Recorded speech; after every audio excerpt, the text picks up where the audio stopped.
Director Rian Johnson wants to direct the Mandalorian Season 2 episode. But won't he be too busy not directing the next trilogy? Hello, I start this gangster show. Mr. Mother, thanks I get. Hello, I started this gangster show. And it's the mother, thanks I get. If you're enjoying this content, hit that subscribe button. Join us. Hell no. Welcome, everyone. Welcome to Comic Artist Pro Secrets. I'm Ethan Van Sciver, 26-year veteran of the comic book industry, world's most charming, elegant, eloquent, and yet humble man. Great big Star Wars fan and trusted member of the media. I hope everyone had a lovely Thanksgiving. It's onwards towards Christmas, and it's onwards towards a new episode of The Mandalorian, which will be premiering for me in about 20 minutes.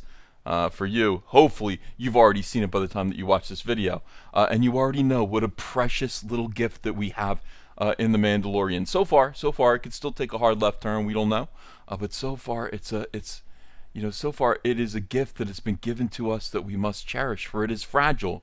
It is fragile yet beautiful. And here comes Rian Johnson, Roundhead Rian Johnson, idiot, total idiot.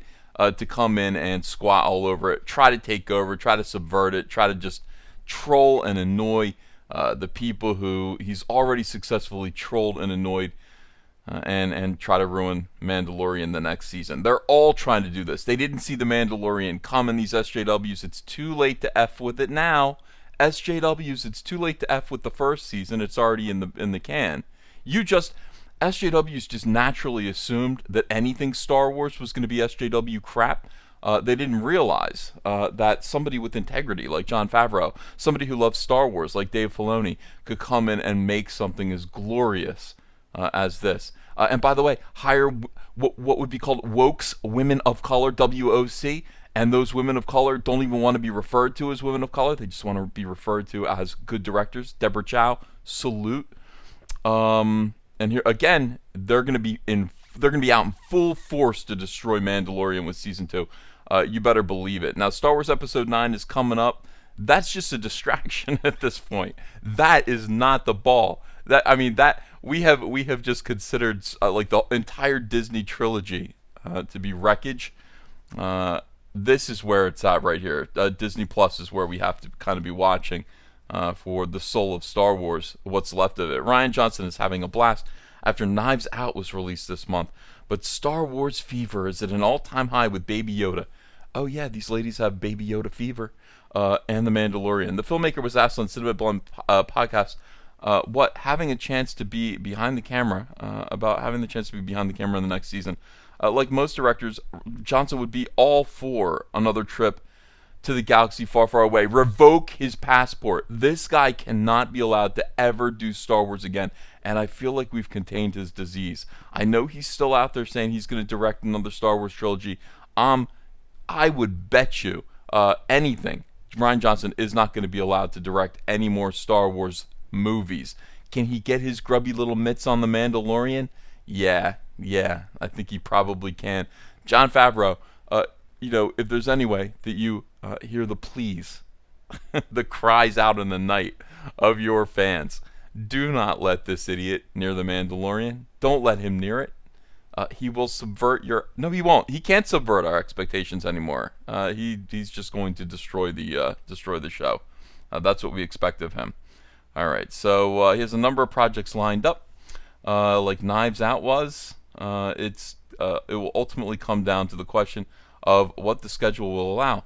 For the most part, The Mandalorian has been nothing short of a smash for Disney Plus in the early days of service. Season 2 will probably be one of the most anticipated titles on the platform whenever it rolls around. No, it will be the most anticipated. And that's right. It's been a smash because you guys are actually, you've made something for the fans. You haven't made something to call the fans toxic. You haven't made anything to call us names. You haven't condemned us. You haven't spit all over our favorite stuff. If anything, you've worshipped, enjoyed. You've glorified George Lucas's best ideas, and for that, you are being thanked in the form of fan reaction. The director answered, "Hell yeah, man! If I had the time..." Wait, let me do that again. "Hell yeah, man! If I had the time, I would get in there in a heartbeat. I had a set visit for season 1 and it looked amazing. It looked like so much fun. That's Rian Johnson's voice. It took me a second, but I got it. I got it, everyone. Don't worry. Of course, with any discussion of Rian Johnson, Star Wars discourse isn't very far away. He recently said in the Real One podcast that he was thankful for the vocal distaste of The Last Jedi. Happy Thanksgiving, you buffoon. You destroyed Star Wars. Screw you. Screw everything that you do from here on out. And that includes everything that you say and do. You are cursed, sir. You have been cursed. All that negative feedback gave him some things to think about in the long run. Think about this. That's the tip of my middle finger. In terms of the bad stuff, in terms of the bad stuff, I'll tell you, it's interesting. That's been one of the really healthy things for me in the past couple of years, is getting exposed to it. Johnson began. Before I made The Last Jedi, I never had anyone hate me on the internet.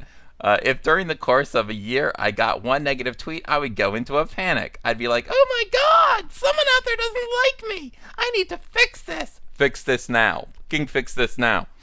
The thing is, though, I am really, really thankful, because what that meant is my own sense of self-worth was attached to the notion of everybody liking me online. And in fact, that this process has made me, out of survival, disconnect from that. Well, I can relate and I understand that, Rian Johnson, but you seek for people to dislike you. You seek for it.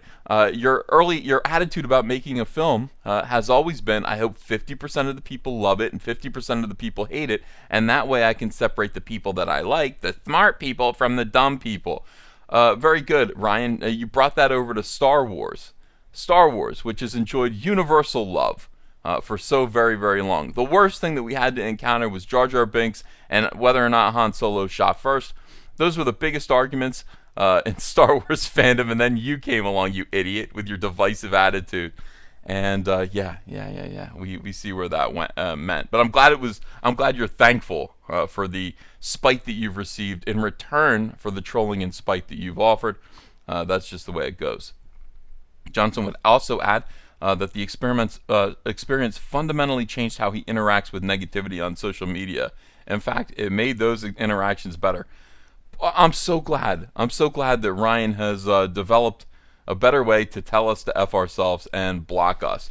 Also, it's given me a more realistic view of the system that is social media. There's a lot of great, genuine interaction that goes on. The bad stuff, the systematic trolling, that's what you do, Ryan. Your entire career is based on systematic trolling, and you do it with hundreds of millions of dollars at stake. You get to play with tens of millions of dollars, okay? I don't know how much Star Wars The Last Jedi cost to make. I could look that up real quick.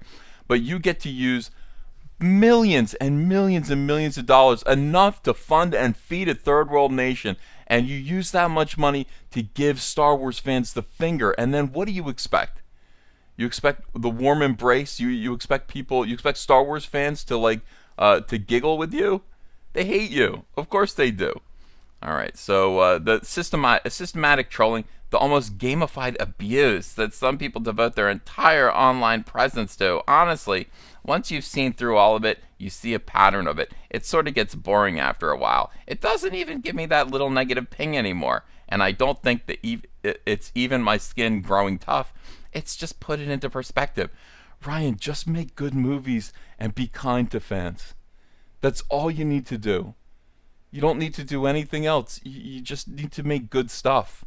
I promise you, if you made a really good Star Wars film, if you'd made a really, really good Star Wars film with The Last Jedi that actually valued and amplified and I don't know, just displayed a love for these characters, especially Luke Skywalker. If you listen to Mark Hamill, Mark Hamill in those videos, him hanging onto his head, just like, oh my God, I'm in the presence of a moron. If you'd actually listen to people, Ryan, and put your ego aside, you might have done better.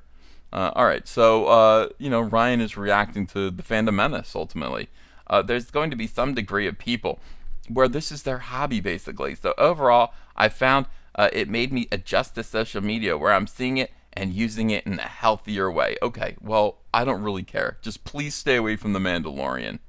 That's all I ask, Ryan.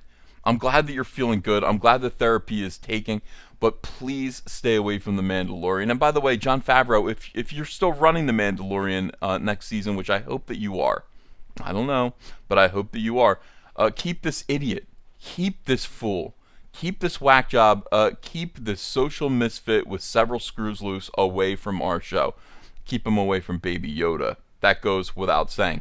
Thanks, everybody, for watching this. Let me know what you think about this. Do you think Rian Johnson is going to weasel his way into The Mandalorian Season 2? And what can we further do as the Knights of the Mandalorian to protect the divine infant Baby Yoda from buffoonery? Let me know in the comments below. Also, subscribe. Hit the bell for notifications. Hit the like on this video. Look, all of this interaction with my videos is really helping this channel grow. It's encouraging. I'm happy to be back making Star Wars videos again. And toy reviews around Christmas. I don't know if people like toy reviews, but I do them anyway. Thanks very much, and I'll see you again today with another video.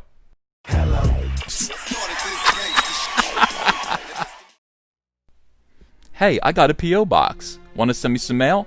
Send it to Ethan Van Sciver, P.O. Box 607, Marlton, New Jersey, 08053. And I'll probably open it up on the live stream. Thanks very much, everyone.